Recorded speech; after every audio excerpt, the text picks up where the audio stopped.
Si eres de los que se queda a ver los créditos de una película, ya sea para ver una escena extra o para robarte esas palomitas que el de al lado dejó como nuevas, seguramente has sido testigo de que en ciertos filmes existen ejércitos de cientos de nombrecillos en la pantalla que conforman el equipo de efectos visuales de la película. Pero ¿te has detenido a preguntarte qué es lo que realmente hacen esas personas dentro de la película y por qué son tantas?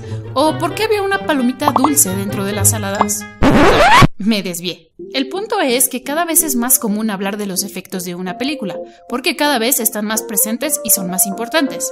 Pero la realidad es que no siempre fue así, y el rubro de los efectos visuales ha recorrido un largo camino desde los inicios del cine a finales del siglo XIX.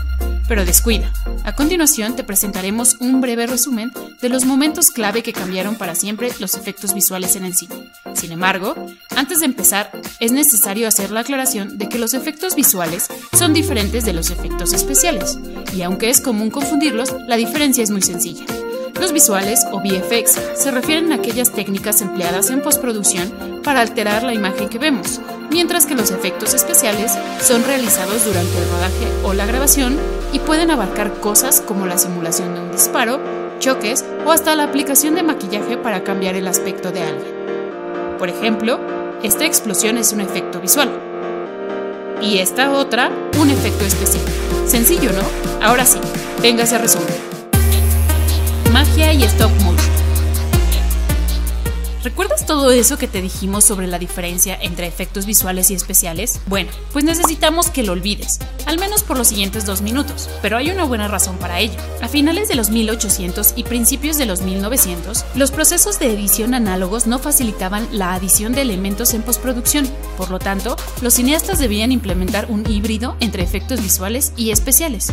Quizás uno de los nombres más famosos en ese ámbito es el del francés Georges Méliès, quien intentó trasladar sus conocimientos como mago e ilusionista a la pantalla grande, con resultados muy impresionantes.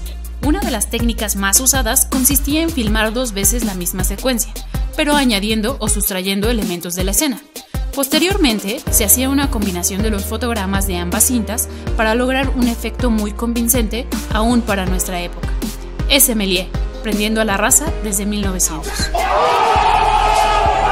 En los años siguientes, nuevas técnicas para modificar elementos cuadro por cuadro se volvieron más populares y el llamado stop motion cobró importancia, principalmente para permitir la interacción de personajes fantásticos con el mundo real, como en el caso de King Kong y Jason y los Argonautas. Y digan lo que digan, esos personajes se ven más realistas que algunos modernos.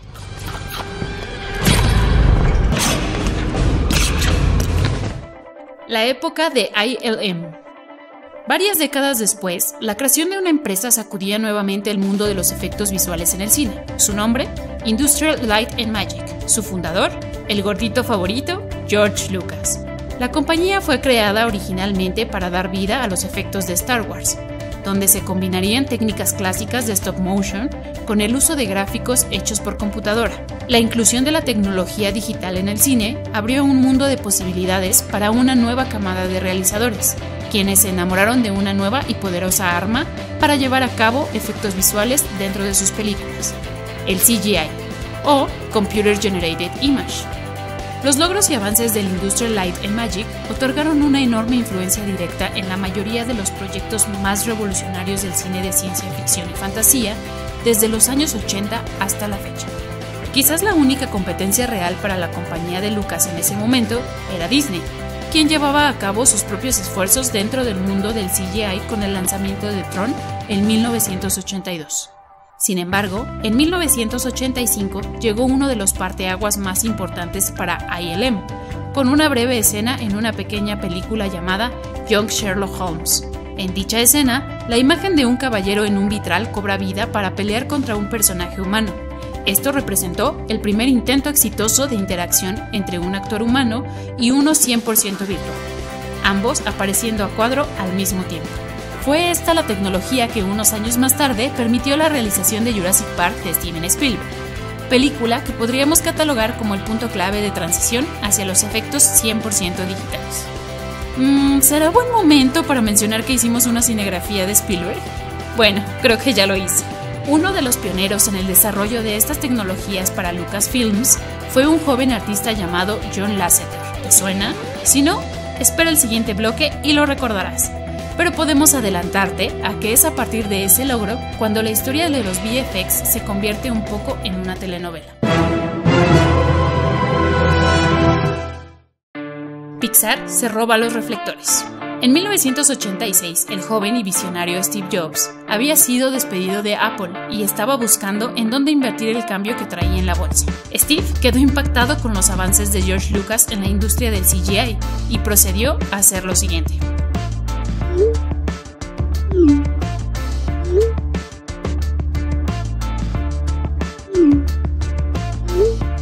Todo esto para fundar una nueva empresa llamada Pixar. Dentro del equipo humano que Jobs adquirió estaba así, adivinaste, John Lasseter. Ese muchacho que luego de muchos años llegó a ser el mero de Pixar y creador de las películas favoritas de la infancia de muchos de nosotros. Así, y también creció para usar las camisas más ridículas de la historia. Con Steve Jobs al timón, las ambiciones dentro del mundo de los VFX cambiaron por completo, pues sus planes estaban enfocados en la creación de películas hechas completamente con CGI, sin elementos humanos a cuadro. Podríamos decir que querían lograr cintas hechas 100% de efectos visuales. Ese Steve Jobs no tenía llenadera. Y fue así como los jóvenes talentos que alguna vez formó George Lucas llegaron a estrenar en 1995 Toy Story, la primera película creada en su totalidad por computadora, misma que fue nominada a 3 premios Oscar. Si crees que esa historia es demasiado buena para ser cierta, desempolva ese VHS de Toy Story y mira bien los créditos. Verás a Steve Jobs como el productor de la película. ¡Alto! Dato curioso. Ya que estamos revelando cosas poco conocidas en los créditos de Toy Story, échale un vistazo a los nombres de los guionistas de la película. Entre ellos encontrarás nada más y nada menos que a Joss Whedon, quien 15 años después se convertiría en pieza clave para el futuro de Disney, al fungir como escritor y director de Avengers 1 y 2. Ambas películas se encuentran en el top 10 de las más taquilleras de la historia, pero fue él mismo quien recientemente llegó para intentar arreglar la Liga de la Justicia y el universo cinematográfico de DC Comics. ¡Ay, Joss! Al parecer, no aprendiste mucho sobre los VFX en tu tiempo en Pixar. En fin, continuemos con los que sí le saben a esto. El efecto Matrix. El nuevo milenio empezaba y parecía que los efectos visuales de la mano de las computadoras habían llegado a su punto máximo. Pero fue entonces cuando llegaron los hermanos Wachowski, que en realidad ahora son las hermanas Wachowski. Estrenaron una obra épica de la ciencia ficción que una vez más significaría un antes y después en la historia de los VFX. Y no nos referimos a Meteoro. Por supuesto, estamos hablando de Matrix, la primera, que llegó a las salas para sorprender a los espectadores con una historia intrigante y con unos efectos que le quitaban el aliento a cualquiera que los viera. Por supuesto que las imágenes generadas por computadora formaban gran parte de la cinta, pero al más puro estilo de Méliès, los realizadores decidieron confundir al ojo de los espectadores al utilizar un híbrido de VFX con efectos prácticos. El siempre imitado, pero nunca igualado efecto Matrix llegó para quedarse. Conformado por la captura simultánea de una sola escena con decenas de cámaras posicionadas una enseguida de la otra a lo largo del set, para después combinar las imágenes de cada una de ellas. Esto genera un efecto de detener el tiempo y observar la misma imagen desde distintos ángulos, similar a lo que pasa cuando tus 8 tías toman la misma foto con el celular de cada uno. Mocap. El inicio del siglo XXI representó una nueva frontera dentro de los efectos visuales. La posibilidad de crear personajes desde cero en la postproducción de una película era sin duda algo muy llamativo para muchos directores, pero para Peter Jackson eso no fue suficiente.